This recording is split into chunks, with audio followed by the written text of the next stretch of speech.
Hello and welcome to another episode of Doom to Bloom podcast. Today we have a special guest, Fatima, who is going to talk to us about mental health as it pertains to youth and teenagers. Hello. Hello. How are you? I'm great. Thank you for Good. having me. Thank you for being a guest. And just before we dive deep into this topic, I always like to ask where my guest is logging in from. Oh, I am in New York State, upstate New Um, York. which one is it? Upstate New York, which is in the capital region of New York, not New There's York City. there's a little geography lesson for us. So I alluded to a very general topic that we're going to talk about with mental health, youth, and teenagers. And so you are often known as the MindShifter Yes. in your work. So can you start by telling us first if there was a reason, if you're comfortable sharing, if and what the reason was that you decided to start being very passionate about youth and teenagers? Well, I have been passionate about youth in general my entire life. Even when I was a kid, I was concerned about other kids. When I worked at a daycare, I was concerned about other kids in foster care and their parents. I just was always focused on youth.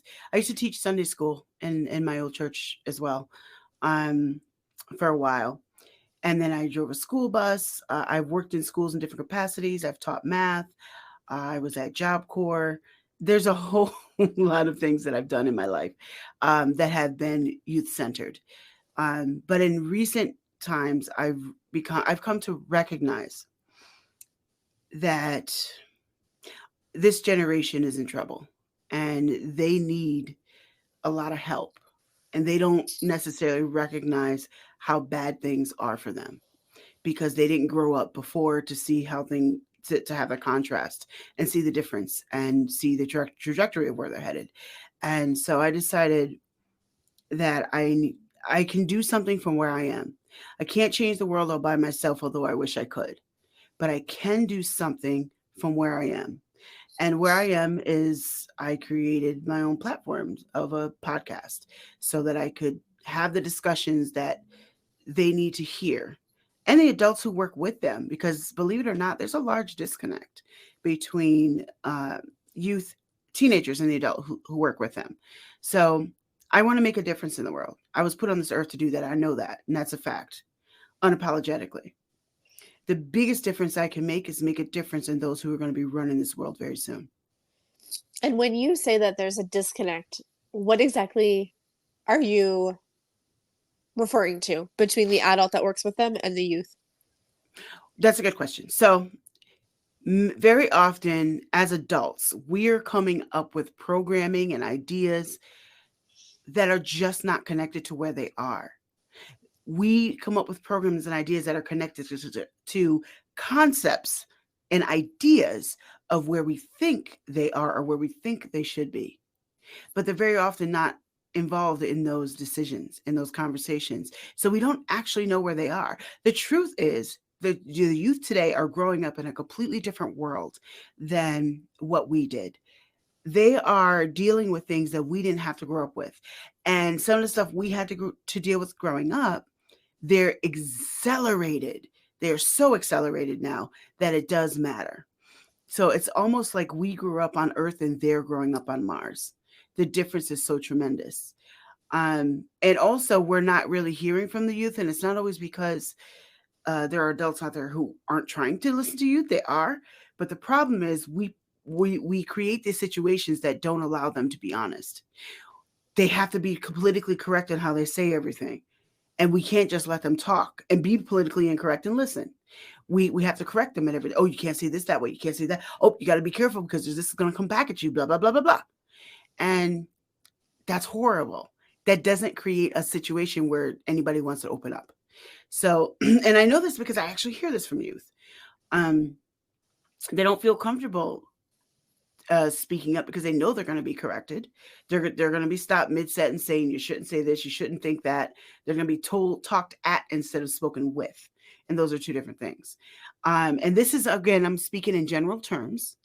This isn't true for everyone, but it is true for the majority, I think, or the greater portion, rather. And so I really enjoyed the fact, not necessarily that there is the disconnect, but I really enjoy that that's what you're working to reduce and eliminate. And I guess I can relate in a similar sense. So I'm not in my youth, I guess, anymore. I'm in my late 20s, but I still have adults, family, parents, whatever. I still have a lot of them that will say, back in my day, I had, when I was your age, when I was 28, 40 years ago, I already had a house, I already had a husband, I already had 3 kids, and I, financially stable and this and that and this and that. And then I go kind of through the motions and I say, okay, well, how much was a house back then? How much was groceries back then? You didn't have to go to education to get a decent paying job.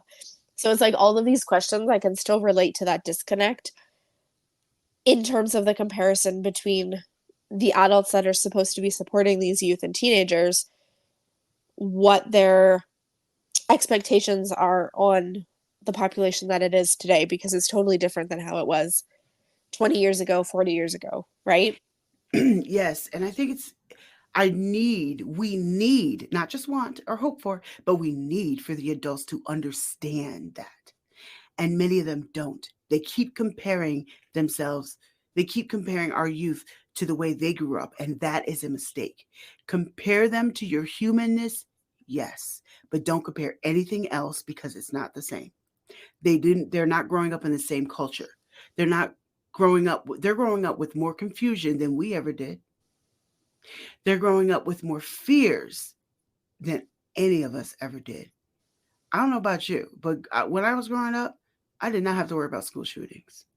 Nope, neither. I did not have to worry about any time I freaking farted that would end up on social media. Yep.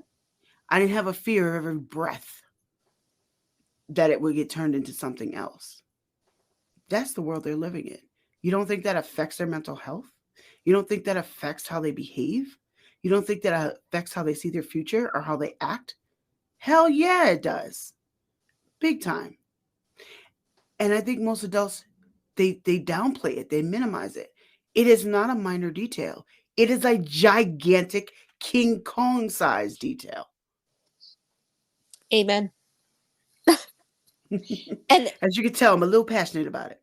I like it though. We need more people to be passionate about it in the way that you are. So when you have these conversations with the youth, can you tell us a bit about what the work you do with them is versus what they confide in you about? Well, I've always been the type of person that people confide in. So, um, what you hear on air is about 10% of the conversation, honestly. The very long conversations that I have with them on and off the air, and some that haven't been on the air yet that you'll hear from, um, they confide a lot in me. And I think I like to, someone else put it this way: I'm like that auntie, that favorite auntie. You might not be able to talk to your mom, but you can talk to that auntie. That's me. I am that for a lot of people, for youth, and I always have been. So they can talk to me about their sex life, their just anything. And sometimes stuff I don't even want to know, but they're comfortable, talking to me about it. So the conversations that I have with them are usually in depth, and I'm a seed planter. Let me just say that the reason I'm part of how I'm the mind shifter is I'm a seed planter. That is who I am. That is who I'm created to be on this farm. I am a seed planter. So what I do is I plant mental seeds. I have conversations with people all the time and I plant seeds. Someone else may come along and water them. Someone else may come along and be the sunshine. And someone else may reap the harvest. But I'm still going to plant the seed. So when people have conversations with me, adults or not, I often plant seeds. And then they'll come back and tell me about it later. And sometimes they don't say anything in the moment because they're still, processing what I said. But when I do talk to youth, I plant seeds all the time. But again, part of the reason I came up with my podcast which is MindShift Power Podcast, by the way. And part of the reason I came up with the podcast was because of listening to them, um, and hearing what they have to say, and noticing the difference. And I used to be a youth coordinator as well, and just listening to them. That's the key thing. When we're working with kids, I don't care how old they are, we should, well, people in general, really, it's so important to listen and not just talk at them and think about concepts and ideas without even considering them. That's where we make a mistake. And this is true with youth. It's also true in running a business. I think it's also true just in conversations with people in general. Yep. We kind of assume or set these expectations that, you know, you're an adult, going to do A, B, and C. You're a youth, so you're going to do this different version of A, B, and C, right? And it just, there's that's why I said I really loved how you said that there was a disconnect, because that was the perfect word for it all around. Yeah. And the thing is, I know, because I've worked with them, I know that there's so many adults out there who really, their heart is in the right place. Their intentions are right, and they really want to help this youth, but they don't know how to. They don't know how to connect. And honestly, some of them, it's their positions that don't allow them to do that. Let me explain what I mean by that. Any school system, most school system, and again, I'm speaking in general terms, because in America, all school systems are not the same, that's for sure. But in general terms, in most school system, real honest conversations are not allowed. You cannot solve a damn thing without real conversations, period, in life. So the schools are so bogged down with bureaucratic bullshit and political correctness that nothing is getting actually accomplished. Do you know how many kids are going through our system right now and coming out illiterate, freaking illiterate, with a high school diploma? That's more common than you think. Wow. It's way too common, and we're pushing kids through school that shouldn't be pushed through, because they're not learning anything. And guess what? They come out to be unproductive adults in society. The likelihood of them being an unproductive adult is about 90%.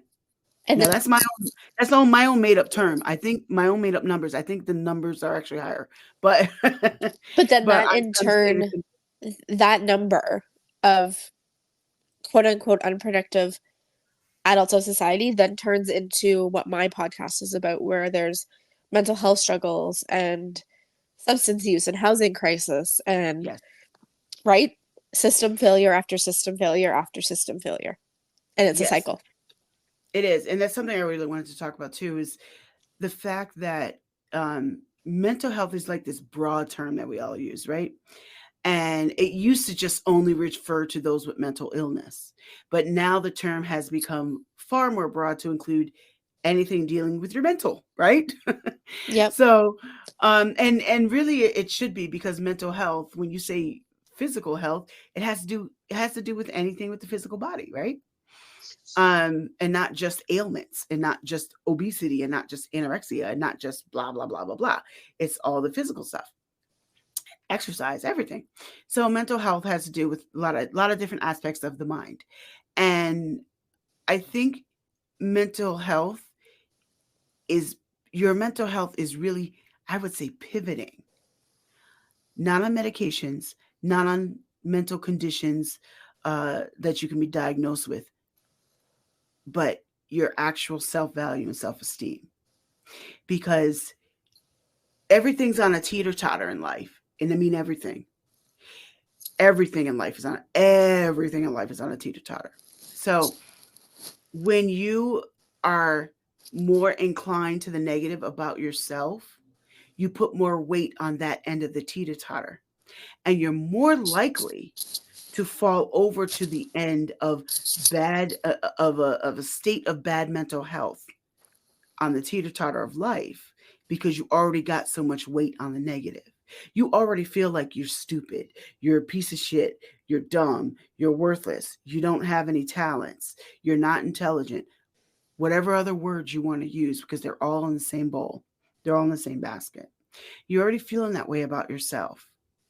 So then when something else comes along and you add it to that teeter-totter, and life happens, so stuff's going to get added to the teeter-totter, the weight on the side of that teeter-totter becomes so heavy and so bad that it flips off the good stuff on the other side. Does that make sense? That makes total sense. Life And is a teeter-totter. unfortunately, but maybe sometimes fortunately.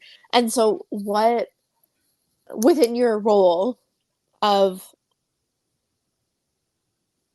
supporting and connecting with youth, what is your role in trying to enhance that self-esteem? Great question. It's one of my favorite things to do. I am so fulfilled when I've made a difference in someone's life by making a difference in how they see themselves. So I do it through different ways.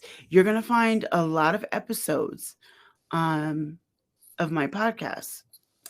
And let me back up a little bit. So my podcast is for teens and adults, any adults that have to work with teens. That's what the podcast is about.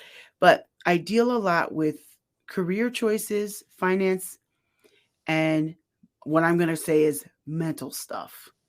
So if you listen to some of the episodes, you're going to hear actually the episode that's coming out tomorrow is a woman who grew up with no self-value, was in special ed, etc. Never thought that she would make anything of her life or even live to adulthood. And now she's working on her master's. And it's like, it's freaking awesome. By the time this airs, that episode will be out. But so I'm back to your question. I am making a difference using the platform to put the messages out there that I know people need to hear. Not the messages that are politically correct, not the messages that have buzzwords. I don't give a crap about that. I don't care about being impressive. I care about being impactful. Impressive, yeah, I'm not impressed by people that are impressive, to be honest with you.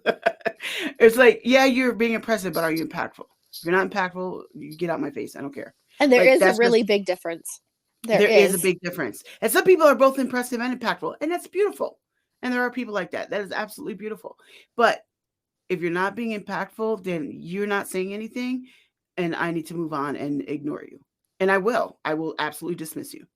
Um, I will not put my energy towards, waste. And the thing is, some of those people that are trying to be impressive instead of impactful could be impactful if they stop trying to be so impressive. um, but anyway, making a difference through my podcast is what I'm all about. So you'll find if you listen to enough episodes, I will talk to targeted audiences all the time. I have one episode that's specifically talking just to parents. I have another episode coming up that's specifically talking only to teenage girls. Then I have episodes that are talking to people that are looking to get into technology. I very often, not with every episode, but often I'll have a targeted audience, because that's the people I'm talking to, because I want to make an impact on that particular sect of people right now. So if you listen to the episodes enough, everyone will hear a piece of themselves somewhere, even the adults, because I have a lot of adults who comment and give me feedback on some of the episodes they're hearing, because they could identify with what we're talking about, even though we're talking to teens.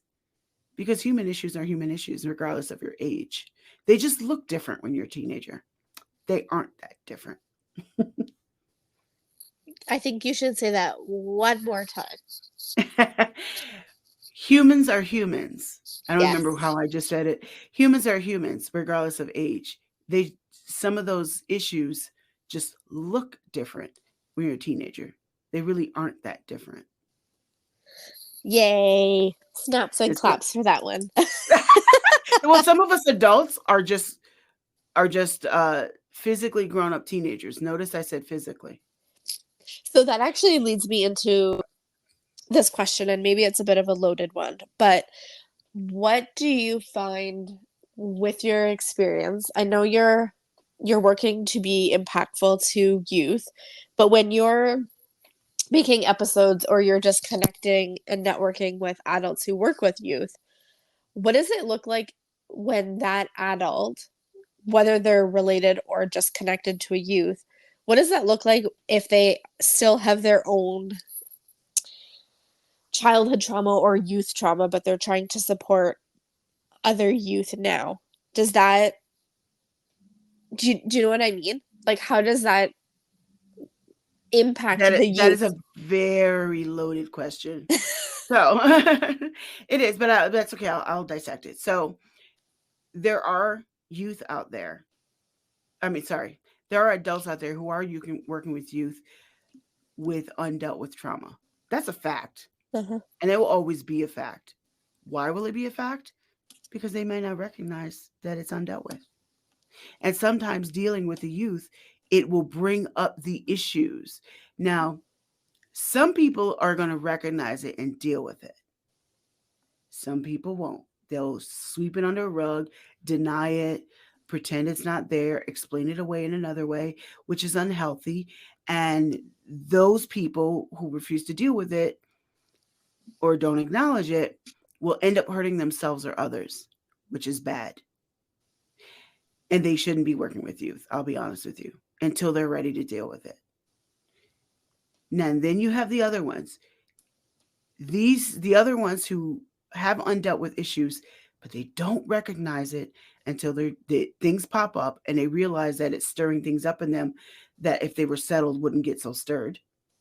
Um, but then they say, you know what, I need to deal with this, and they find a way to deal with it. And those people just keep working with youth because they're going to do good for them. Unfortunately, I can't go through and sift through everybody's programs and find them. But those are the facts. But I know on my show, when I interview anybody, adult or teenagers, because teenagers are guests on my show half the time, I make it a point to include them. Um, I ask every single guest if they have any trauma points that I shouldn't bring up. I'm a very blunt and direct person. My podcast is all about being straightforward and unfiltered.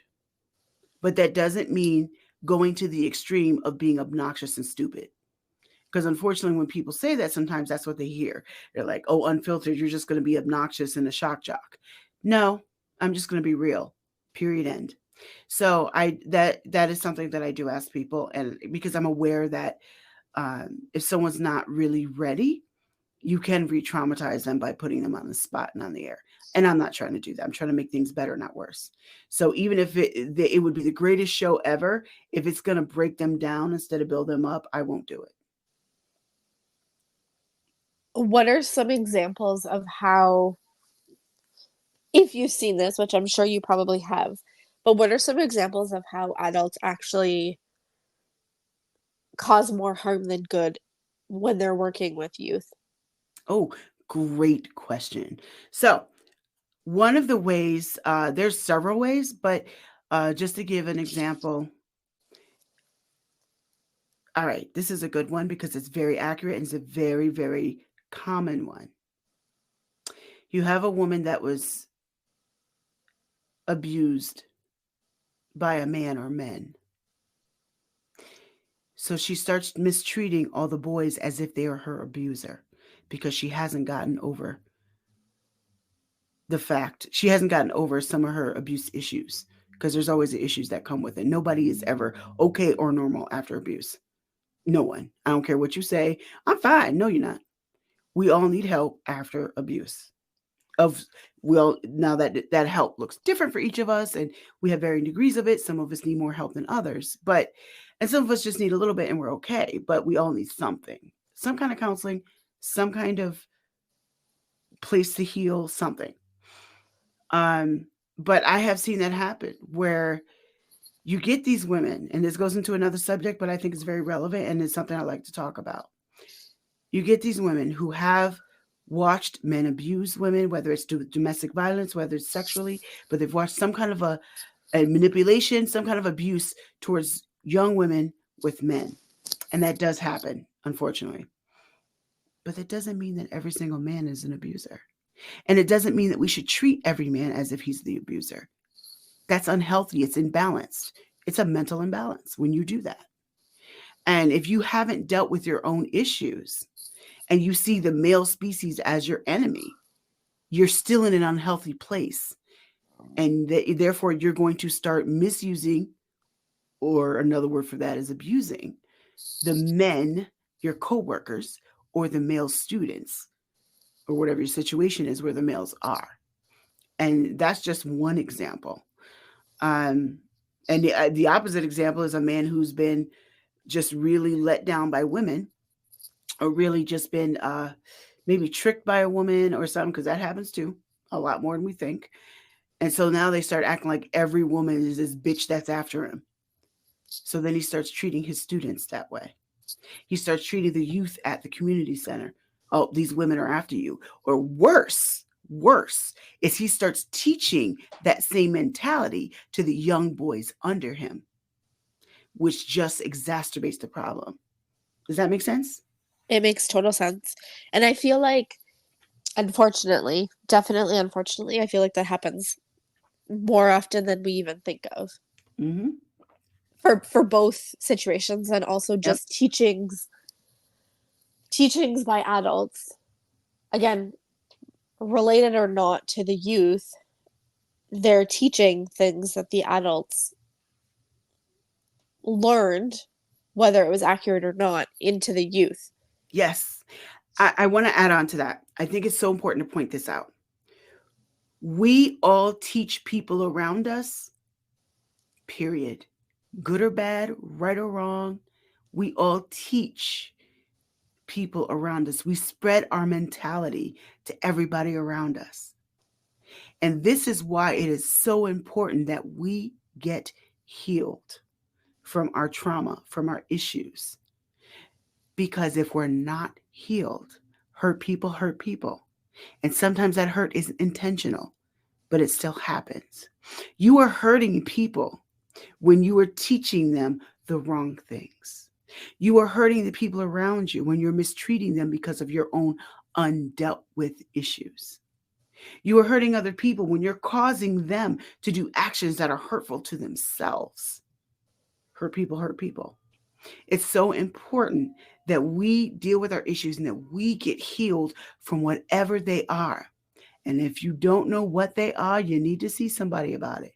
It is really okay to see somebody about it. And some people are not willing to walk into a therapist's office. So go to your aunt or uncle who's like the person known for wisdom. Talk to them. They might be the person you can go to if you're not willing to go to a therapist, but get therapized one way or the other because we all need it. I don't care who you are, how strong you think you are, and how you think I got this. No, you don't. You might got this after you deal with your issues, but you need to deal with them first, because I promise you, if you have any issues that you have not dealt with, they are dealing with you. I'm going to say that again. If you have any issues you have not dealt with, they are dealing with you. They are already infiltrating your life. They are already affecting how you deal with people. They are already affecting your conversations. They are already affecting your relationships. They are already affecting your job. I just had to say that. It's like, unfortunately, the reality, though. Yeah. It really is. Do you find, again, this may be a loaded question, but it's not intended to be. Do you find that a lot of adults, male, female, or otherwise identified, work with youth because they want to make an impact, such as yourself, but on a whole other level, they want to or think that working with the youth or the teenagers as the adult version of themselves will heal some of their inner child, inner youth Oh, wounds or concerns? absolutely. Absolutely. I think like that's probably true for like 90% of people, to And be do you honest think with that you. actually helps heal anything, or do you think that just exacerbates the problem? That's not a black or white answer. I think both. It depends on where they are in life. So I think for the greater portion, it does. And I don't know if I say the greater portion, I think maybe half. It does. The other half, it doesn't, because that's not the issue. um, but they're still well intended and they still work well with youth, and they still need to seek help outside themselves to fix the problem. And just be in a better mentally healthy spot. But but yeah, and then there are those, like I said, who don't, as I said earlier, who haven't dealt with their issues, and then they end up spraying, you know, spraying their shit everywhere, all around them, because they haven't, you know, they haven't fixed. You know what? It's like this. They're mentally constipated. So, since they won't go to a therapist and get the help they need, which is where they should take a dump, right? This is a gross analogy, but y'all gonna get it. So instead, all the shit comes out their mouth. It's true. It's one that nobody will forget hearing. Yeah, I'm known for crazy analogies. So, what are some ways that, I guess, ideally healed adults, or healing adults, but what are some ways that adults in general can help support youth in the present? I think it's important to, number one, listen to them, and don't listen to rebut, and don't listen and say you're listening but cut them off mid-sentence. That's not listening. Even if what they're saying is completely jacked up and stupid, listen anyway. Because when you show them that you're listening, that opens the door for them to feel like they can actually talk to you. And if they can talk to you, then and only then do you have an opportunity to plant some seeds and make a difference in their lives. So if you really want to make a difference in their lives, stop talking at them and start listening. Now, you might give some advice afterwards, and you might say, this is what you should be doing.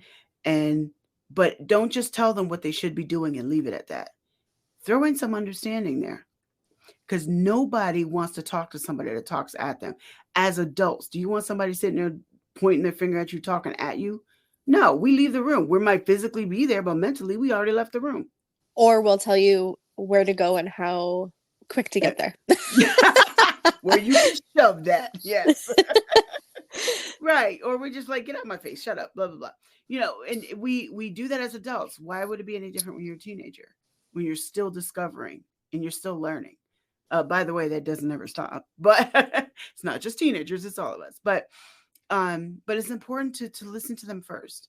And even if what they're saying is crazy and stupid, everything they said couldn't be crazy or stupid.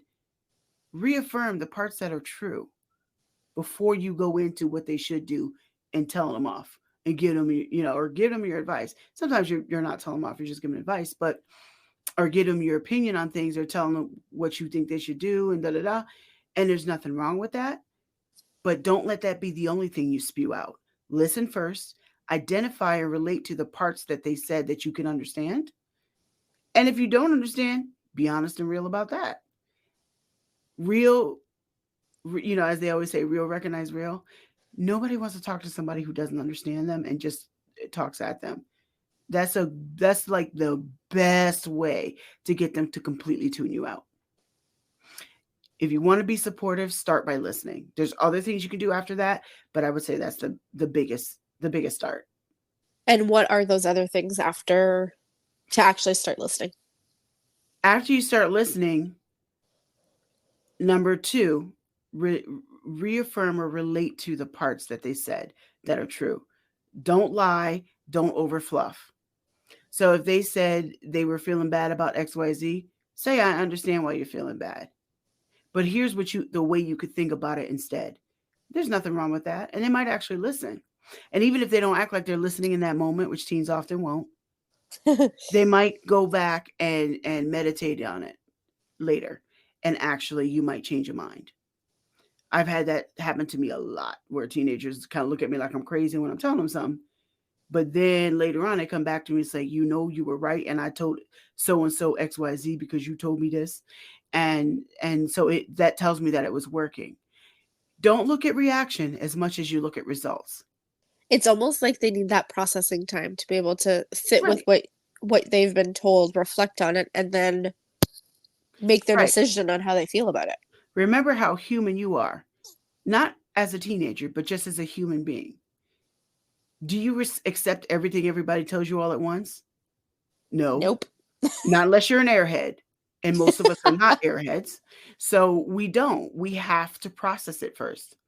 As teens, they are no different than an adult in that they need to process it first. Give them that space to process. Don't shove it down their throat and then be mad that they didn't come out the other end already. It's not going to. They need to process it first. What are some ways that I think you've honed in on how adults can connect and support youth in a meaningful way. Do you have any tips or tricks on how fellow youth or teens themselves can support other youth and teens in a positive, meaningful way? Yes. Hit us with it. There's so many ways, but I think one of the biggest ways that teens just don't think about it, be honest. So often we're putting on a mask and we're being fake as hell because we think we need to be. And I'm talking as if I'm a teenager right now. We're being fake as hell so we can fit in. Everybody as a human does that, though. It's not just teens. No, you're right. You're right. But in this generation, that looks different because it plays out on social media more than anything else. Very true. Um, and that's different than the way we grew up. So be real instead of being fake. And I'll tell you why. So many of the teenagers out there think that they are the only ones who are going through what they're going through. And when we are honest and we are transparent, it makes other people feel better about themselves because they know they're not the only one. And that can be a self-esteem builder. So that matters. You just being transparent and you don't know who's looking at you. You don't know how many eyes are on you. You don't know how many people are noticing that you are standing strong through what you're going through and that you are still moving forward even though everybody's making fun of you and you're going to I go th- do what you want to do. I think that's so crucial as a teenager and any youth. Yeah. Well, peer pressure is there. Peer pressure doesn't stop when you're a teen. It just feels stronger when you're a teen, I think. I think it feels stronger when you're a teen. But the peer pressure doesn't stop because look how many dummies are on social media now doing stupid stuff that they wouldn't be doing if they didn't feel pressure to do it.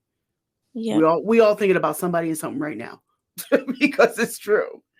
You know, it that peer pressure it matters, and I think if more of them are just honest with each other, they'll find that they have more support than they realize.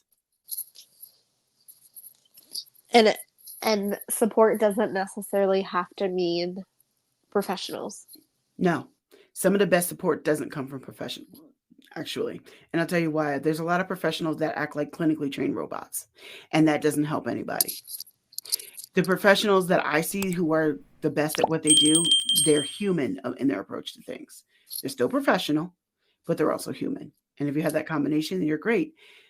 But everybody doesn't have that around them. You know, I actually have a whole episode about that, about the fact that some youth don't have any adults that they can really talk to within systems. Um, and a lot of our systems don't work. Some do, but a lot of them don't. So your support could be your mom's friend. Your support could be your friend's mom.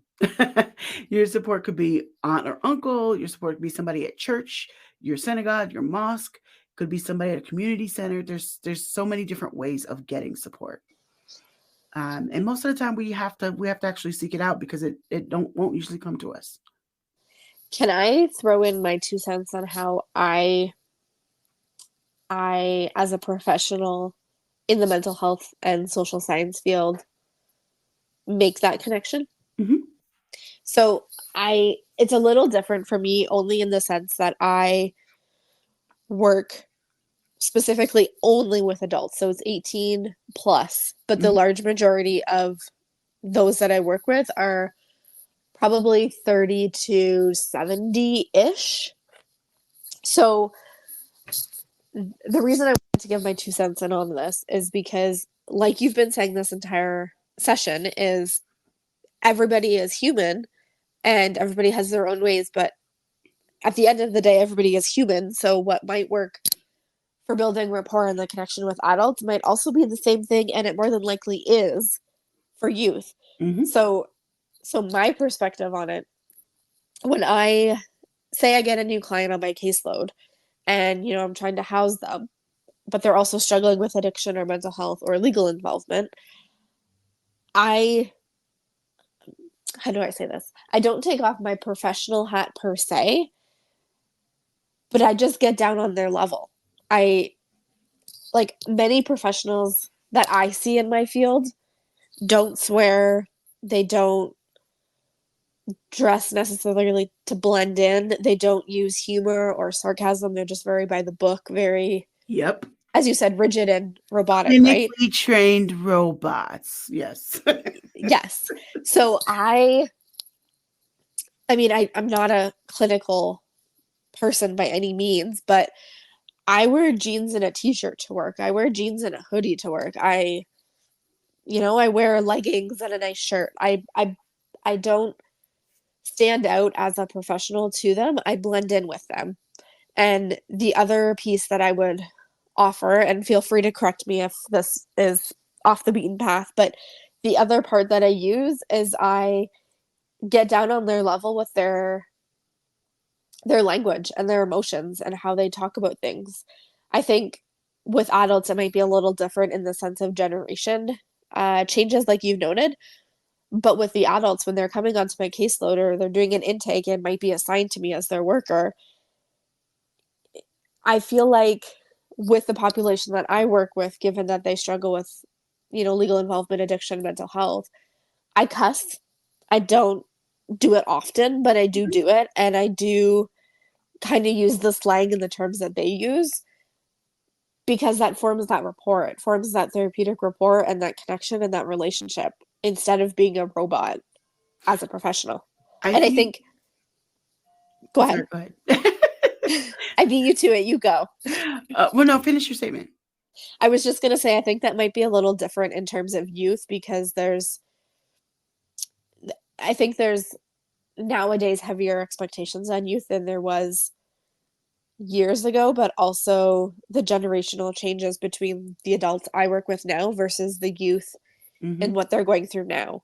But Yes. those are just some tips and tricks that I use to build rapport as a professional that isn't a clinical robot or very, very by the book. Yes. And those very by the book people,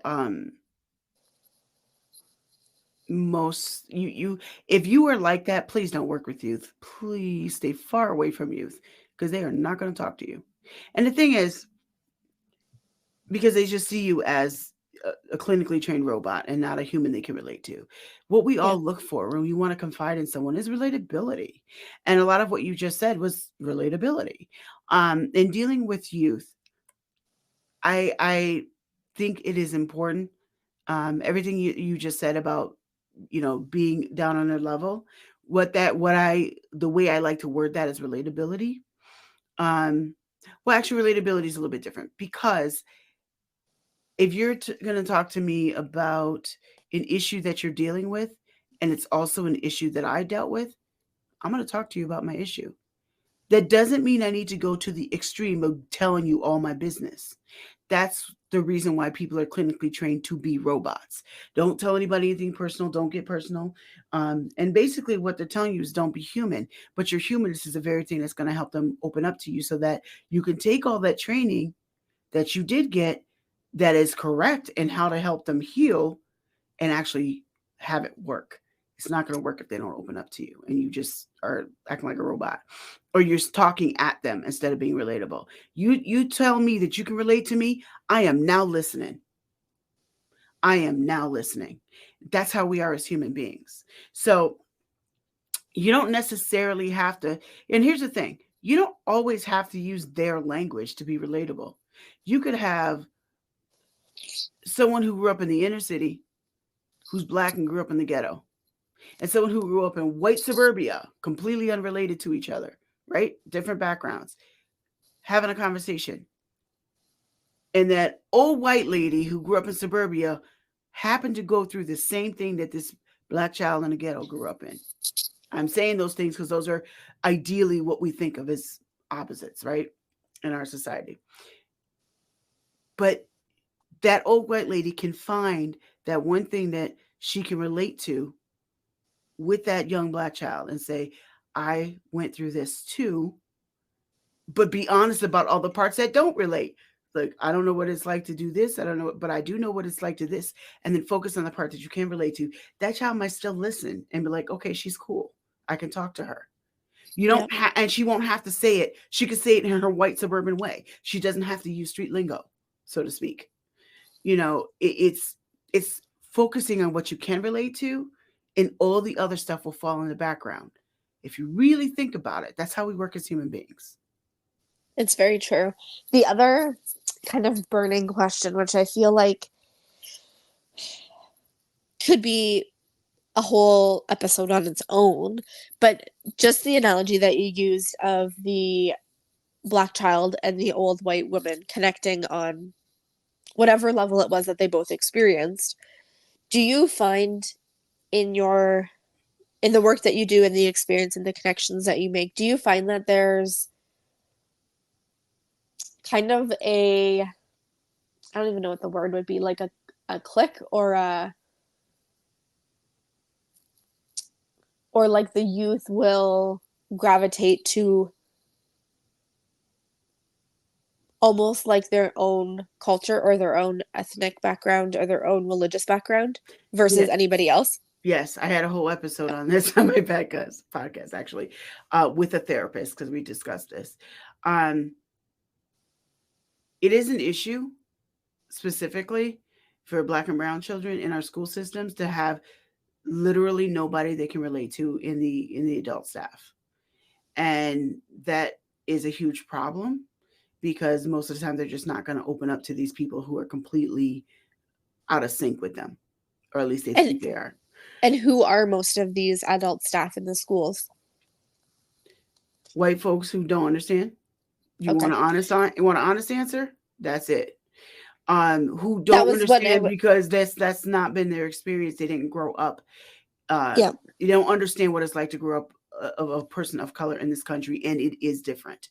Whether people Yep. like to admit it or not, it is in fact different because of many reasons that are ingrained in our culture. But it matters. But again, I want to point out, just because someone is white doesn't mean that they can't relate. They can, but they do have to prove that they can first if they want the people of color to actually see them as relatable. Because I've met people like that, and I know people like that who are very good at what they do. They happen to be white, but they do relate, and they do relate on many levels, and they're honest about what they can't relate to. People can deal with that if you're honest. But if you pretend, if you live in a world of pretend, and you pretend like we're all the same and we all grew up with the same experience, you're dumb. We just see you as dumb, and we're not talking to you. Period. Now that might hurt some people's feelings, but it's the truth. It's definitely the truth. And I kind of had a sneaking suspicion about that um in the States. And that's exactly why I asked you what type of adults are supporting these youth, because I assumed it was white Yeah, individuals. we need more people of color into our systems, to be honest with you. But color is just one detail. There are other things. Like, if you are gay and you're dealing with things that are related to your homosexuality, you want to talk to someone who you feel can understand your struggles. If you are Asian and they do have a different experience than the rest of us, I am not Asian, but I do understand that much. They do have a different experience than the rest of us. You might want to talk to somebody who can understand where you're coming from, or not even just Asian, foreigners, because that's a big population Yeah. who are first generation. Their parents are from some other country, Afghanistan, Guatemala, Sudan, wherever their parents are from. They have a strong, different life at home that is very different than what they're experiencing in school. There are nuances with that, and there needs to be more people that understand that. I work a lot with foreigners, and I have a big heart and passion for foreigners. So, I when I say that, I'm not just talking out of my ass. I'm talking from experience. There are other elements to each one of us besides race, and we all want to have somebody that identifies with us. And that's why people running around talking about inclusion, inclusion, inclusion. Some people go overboard with it, but there is truth to it, though. There is truth to it. We do need more representation within our systems, and some people are out there trying to get that representation, and there's not enough of us with different kinds of representations applying and trying to be in these systems, and we're needed because people want to talk to somebody they can relate to. How do you think, I mean, if not possible, I guess, how do you think that there could be that change to have different representations in all of the systems? Listen to my podcast, Youth, and try new careers that you don't normally get into, so that you can spread out and we can even out the playing field. Get more of these youth get more the high school and college age youth to move on to new careers. We have a lot of people going for nursing, which is a beautiful thing. Nothing wrong with nursing. Not enough people going for doctors. We got a lot of people going for real estate brokers, but not enough for other parts of real estate. Not enough home inspectors. Not enough, not enough diversity in other fields. And it's like, okay, you black and you tall. Oh, you have to play basketball. No, you don't. Why don't you own a team instead of playing on it? There's different things that we can do. We need to think differently so that we do get that variety. And because what happens is these systems will keep directing the kids in the same directions. Oh, this school over here full of black and brown children, we're going to have you guys do all these. We're going to push you towards domesticated careers. But the white suburbia, we're going to push you towards corporate and ownership careers. Yep. That's a real thing, y'all. That is a real freaking thing. It's systemic. Absolutely. And there are people out there trying to change it. So I'm not saying that that's true everywhere anymore, but it's still true enough. And if you want to make a change, that's where we need to make the change at the high school and college level, to start getting people to go into other careers, present other careers to them that they weren't thinking about. It's still their choice at the end of the day, but don't make them think that they have these 5 choices and that's it. Point them towards ownership instead of just being a worker. And everybody's not going to be an owner, but we can push more people towards that. I think that also can be spoken to genders. Yes. Right? Like the vast majority of females, at least up in Canada, are, not managers, not bosses, not CEOs. They're nurses, they're social workers, they're underpaid, like all of that. So that partnered with the color is even more of a concern, right? Yep. And that's not good. And we need more for example, the construction field. Oh my God. We need more women in that. And I don't just mean construction workers. There are thousands of positions within when I say construction field, that's very generalized. We need more women foremen. Up in Canada, I can very accurately say this. Almost every single time I drive by road construction, how they have the stop and slow signs and they alternate them, I can almost without a doubt say almost all of them are females holding the sign rather than the ones operating equipment or doing any other position within that. They're almost always the sign holders. You know what I would say? I think I believe you. I would say if you are looking to make a change, pay attention to the positions around you.